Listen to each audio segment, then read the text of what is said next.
Ahoj Romane, tak uděláme zkoušku té tvý nabíječky, protože já jsem ji teď zapojil a mě normálně fungovala, jo? Takže připojím do zásuvky.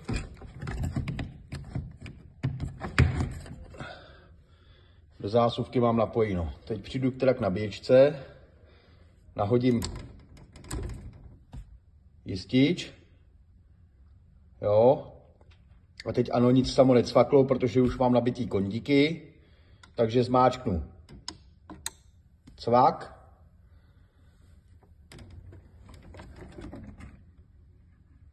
Sám vidíš, že nabíječka funguje, svítí zeleně. Jo, přiblížím. Cvak. Nabíječka nefunguje. Jo, je vyplá. Jo, takže znova zapnem. Cvak. V tu chvíli jsme zapli nabíječku, jo. Nabíječka nám jede. Tak a vyzkoušíme nabíjení baterií. Takže vezmeme Bosch Smart. Tady máme poslední zdířka. Pardon.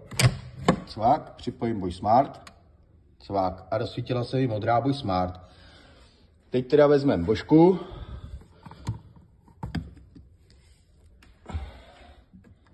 Stejný princip. Připojíme Božku. Cvak. Vidíš sám, že nabíjí i Bosch. A teď tady máme dva univerzální kabely, takže vezmeme univerzála. Napojíme ho do jedné zdířky.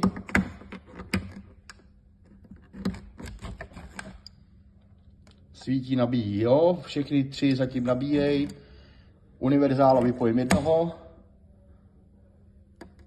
Zasnu. Zapojím druhýho. Jo, nabíječka nabíjí. I tadyhle svítí zelená. Jo, když všechno povypojuju, tak to postupně všechno pozhasíná. Zůstane svítit jenom ten zelený. Jo, zase. Nabíječku vypnu, nabíječka je vypnutá.